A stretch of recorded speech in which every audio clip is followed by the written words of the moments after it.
नमस्कार, सत श्री अकाल, आदाब। आप सबका स्वागत है डिजिटल टू स्पोर्ट्स पे, जो है चैनल टू ग्रुप और वन डिजिटल एंटरटेनमेंट का जॉइंट वेंचर। ये है द दूसरा शो। फिर एक बार हम आपके साथ जुड़ चुके हैं। भारत बनाम न्यूजीलैंड का एक रोमांचक व्हाइट बॉल श्रृंखला चल रहा है इस वक्त न्यूजीलैंड में। हमने देखा किस तरह से भारत ने T20 श्रृंखला जीता और पहला एक दिवसीय मुकाबला केन विलियमसन और टॉम लेथम की लाजवाब बल्लेबाजी के कारण मैच हारा भारत ऑकलैंड के ईडन पार्क मैदान पर जो अगला मुकाबला हुआ, दूसरा मुकाबला हैमिल्टन में, वो बरसात के भेंट चढ़ गया। और देखिए उसमें कोई रिजल्ट नहीं आया।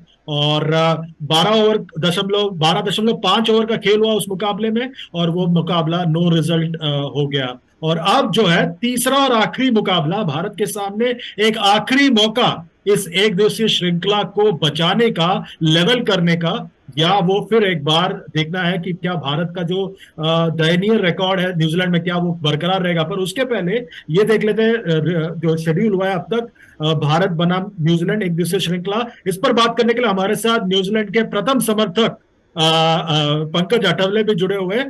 पंकज, आप हंस सकते हैं क्योंकि आप देखें कि भारत और न्यूजीलैंड के बीच में, न्यूजीलैंड में जो बायलैटरल ओडीआई श्रृंखला हुआ है उसमें भारत का जो रिजल्ट है वो काफी दयनीय है, काफी खराब रहा है। बिल्कुल, बिल्कुल। और देखिए, न्यूजीलैंड और भारत की बात करें तो 10 कुल मिलाकर सीरीज हैं, जिसमें से 5 न्यूजीलैंड ने जीते हैं, जो मेरी बत्तीसी का कारण है। And India have not been able to really do well. They have won just 2 और 2 सीरीज जो है वो ड्रॉ रही है। लेकिन जब जब न्यूजीलैंड में हमारे इलाके में अगर आप आओगे तो हम ही जीतेंगे। I think that's the formula for New Zealand. But आपके हिसाब से क्या लग रहा है, क्या कारण हो सकता है इस पुअर रिकॉर्ड के लिए?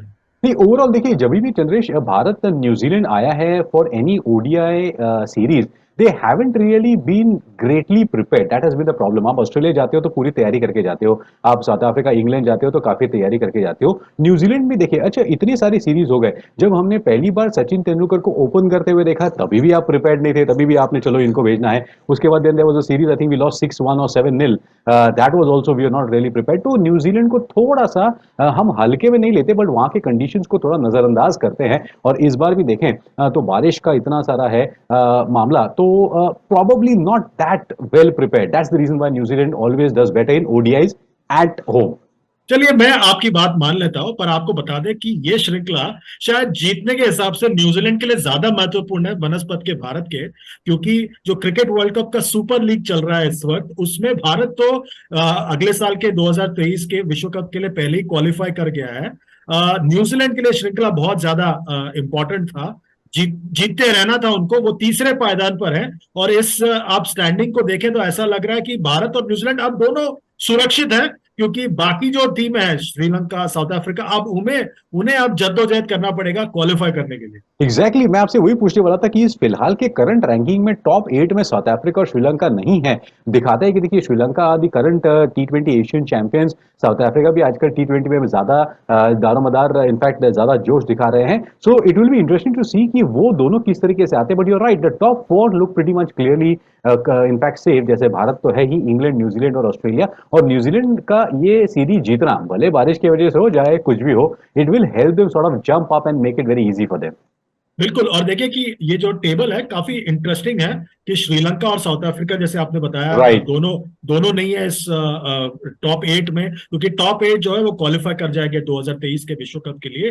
पर बाकी जो टीमें हैं वो भी काफी बैलेंस्ड है, काफी इंटरेस्टिंग होगा अगले साल का विश्व कप इसकी वजह से। मजेदार बात देखिए, बांग्लादेश फिलहाल 5th पोजीशन पर है एज कंपेयर टू पाकिस्तान। सो कहीं ना कहीं अगर 2-3 सीरीज ऊपर नीचे हो गया तो हमको सरप्राइज मिल जाएगा कि we may have some new teams working ahead in the qualifier, जिनको बहुत ज्यादा मेहनत करनी पड़ सकती है। ये हम 12 महीने की बात बाद में कर लेंगे। पहली बात कर लेते हैं मुकाबला, जो तीसरा और अंतिम मुकाबला है, और उस मुकाबले में जो क्राइस्ट चर्च में खेला जाएगा, इस मुकाबले में सबसे ज्यादा नजर होगी मेरी, शायद आपकी भी, क्योंकि हम बिल्कुल। दोनों ने बहुत एक नया चक्षु लगाया हुआ है। तो मैं जानना चाहता हूं कि एक जो इंसान है जिस पर हम दोनों की नजर होगी मेरे हिसाब से, वो है इस सीरीज के भारत के कप्तान शिखर धवन पर। क्योंकि जो हाल फिलहाल का रिकॉर्ड रहा है, काफी मतलब कुछ खास नहीं रहा। उन्होंने पहले मुकाबले में 72 जरूर बनाया, पर जिस गति से वो रन बनाते हैं पंकज, शुभमन गिल फॉर्म में आ रहे हैं, रोहित शर्मा बांग्लादेश आ रहे हैं, KL राहुल बांग्लादेश आ रहे हैं, तो ऐसे स्थिति में इनके लिए अब खतरे की घंटी है। खतरे की घंटी है, लेकिन वही बात है ना चंद्रेश, हम बार बार जो कहते हैं कि is India really prepared to have a clear cut demarcation between their 2020 side and an ODI side. मेरे हिसाब से शिखर धवन को बने रहना चाहिए because he is right there, और उनको वो ओडीआई का टेम्पलेट सही सही पसंद है और पता भी है। देखिए वो 3 जो स्कोर्स थे वो इंडिया में थे साउथ अफ्रीका के विरुद्ध, but that's okay, but the fact is he played really very well in New Zealand conditions in the first match. पिछला वाला मुकाबला तो आपको बारिश की वजह से तकलीफ हो गई थी, but he should be there. अब द प्रॉब्लम ये है कि क्या अब इन लोगों के आने के बाद, यानी कि शुभमन गिल को आप रखना चाहेंगे और फिर धवन को चेंज करके रोहित को लाना चाहेंगे? It's a very very difficult proposition because Shubman Gill is playing exceedingly well, but I feel Shikhar Dhawan should be persisted with. जी दिलचस्प है कि शुभमन गिल के लिए सबसे बड़ी खतरे की घंटी जो आ रही है वो आ रही है शुभमन गिल से। और देखिए शुभमन गिल का रिकॉर्ड देखिए, 14 मुकाबले खेले उन्होंने, 3.5 साल पहले उन्होंने डेब्यू किया था और जी। तब कोहली ने जो कहा था उनके बारे में हम सबको याद है। और देखिए इनका जो रिकॉर्ड है हाल फिलहाल में और उनका करियर का रिकॉर्ड देख ले, काफी दिलचस्प है। ये एक खतरनाक खिलाड़ी है विपक्षी टीमों के लिए और शिखर धवन के लिए भी। ये मजेदार बात ये है कि शिखर धवन और शुभमन गिल अगर यहाँ पर अच्छा खेल रहे हैं तो आने वाले दिनों में ये दोनों शायद ओडीआई में नहीं रहेंगे। ये भी एक वस्तु स्थिति है which is really very sad, but the fact is Shubman Gill के आपने इस सीरीज में शॉट्स देखे, he is really playing exceedingly well, straight bat cricket इतना अच्छा वो खेल रहे हैं and he is one of the best batters right now in the ODI circuit. He has to be persistent. देखिए स्ट्राइक रेट तो अच्छा ही है, 4 हाफ सेंचुरीज और 1 सेंचुरी भी लगाई है, बट अनफॉर्चुनेटली पता नहीं उनको चांस मिले ना मिले।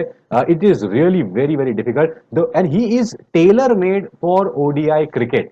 अब ऐसा होते हुए भी आप इनको ना ले तो फिर I don't know what to say about it. अब जो अगले खिलाड़ी के बारे में मुझे बात करना है जिसके बारे में हम सब क्या I don't know what to say, जो आपने कहा ये इस खिलाड़ी के लिए फिट बैठता है और वो है संजू सैमसन, जो आजकल सोशल मीडिया के सुपरस्टार हैं। वहां सोशल पे मीडिया के नहीं, इनफैक्ट उस दिन तो दूसरे हैमिल्टन में दूसरे ओडीआई में तो लोग उनके नाम का पोस्टर लेकर आए थे कि अरे भाई फुटबॉल वर्ल्ड कप में कतर में पोस्टर लेके चल रहे हैं उनके लिए। तो वो करे तो करे क्या कि पिछले मुकाबले में उनको ड्रॉप किया गया था ये कह के कि दीपक हुडा हाँ गेंदबाजी करते हैं। हाँ। तो आपके हिसाब से क्या ये सैमसन वर्सेस पंत होना चाहिए या Samson versus Hooda? The overall situation is I feel Pant should not even be a part of the ODI circuit at all. आपने अब उनको वाइस कैप्टन बना दिया है, आप उनको कैसे निकालेंगे वो अलग बात है, but you know it is really very very strange कि आपके पास इतने अच्छे प्लेयर्स होने के बावजूद भी आप सबका एफिशिएंटली यूज नहीं करना चाहते। सैमसंग को मैं तो कहूंगा, मेरे पर्सनल उसका एक एडवाइस ये होगा कि आप ना बॉलिंग करना शुरू करो ताकि ऑप्शन बन जाए इंडियन टीम के लिए। जहां तक बॉलिंग करने की बात है और ऑप्शन बनाने की बात है, आपके एक बहुत चहेते खिलाड़ी है न्यूजीलैंड के टीम में, वो है मैट हेनरी। और मैट हेनरी ने फिर एक बार, भले ही मैच ज्यादा ना हुआ हो हैमिल्टन में, पर फिर भी उन्होंने एक कमाल की गेंदबाजी की, एक विकेट निकाला जो एकमात्र विकेट गिरा शिखर धवन का। इनका जो रिकॉर्ड है भारत के खिलाफ एकदम लाजवाब है, इसीलिए क्या आप उनके दीवाने हैं? बिल्कुल दीवाने हैं, तो दीवाने हैं ही क्योंकि ये भारत के खिलाफ कंडीशंस के हिसाब से गेंदबाजी करते हैं। He doesn't swing the ball lot, you know, he just cuts the ball and gets it to skid. और यही बात है because he is again tailor made for the New Zealand type of pitches. भारतीय खिलाड़ी जो मैंने देखा कि जो दूसरा मुकाबला था इसमें शिखर धवन जिस तरीके से आउट हुए, he tried to play through the line, but Matt Henry is a good bowler जिनको वो just back of the length या फिर 3/4 लेंथ बोलते हैं ना, वहां पर गेंद डालना बड़ा अच्छा लगता है। ना आप उसको ड्राइव कर सकते हैं ना आप उसको पुल कर सकते हैं, and that's why he is quite, I don't say he is devastating but he is dangerous, he picks up wickets. That's what mister Ken Williamson wants. बिल्कुल सही कहा आपने, mister Ken Williamson also wants New Zealand win. पर what does mister Pankaj अटबले want? क्या है आपकी भविष्यवाणी, बता दीजिए हमारे दर्शकों के लिए। देखिए दिल से तो मैं इंडिया चाहता हूं लेकिन दिमाग से जो है वो मैं न्यूजीलैंड चाहता हूं। But the fact is that I am not sure कि क्राइस्ट चर्च में किस तरीके का मुकाबला होगा। जैसा हैमिल्टन में हुआ आई फील वैसा ही होगा and this match may just wash out because देखिए 18 डिग्री सेल्सियस, 98% क्राउड कवर, बारिश होने के पूरे संकेत है, स्टार्ट स्टॉप होगा, डकवर्थ लुइस स्टर्न वाली सिस्टम आएगी। आई थिंक जिस तरीके से इंडिया ने T20 वाला जीता था सीरीज, वैसे न्यूजीलैंड ये वाला भी जीत जाएंगे 1-0। मुझे लग रहा है अगर खेल हुआ, फिर एक बार मैं कह देता हूँ, भारत ही जीतेगा। और ओके अगर बारिश हुआ तो ऐसा लग रहा है इस दौरे में इतना दिन वो लोग थे वहां पर, सिर्फ 2 ही मैच हुआ।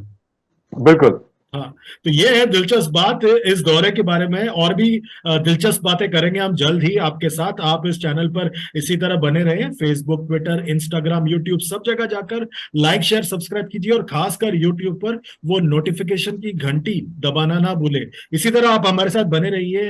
ये था दूसरा शो, फिर हम मुलाकात करेंगे आपके साथ बहुत जल्द। तब तक के लिए हमें दीजिए इजाजत, अपना ख्याल रखिए। Good bye for now.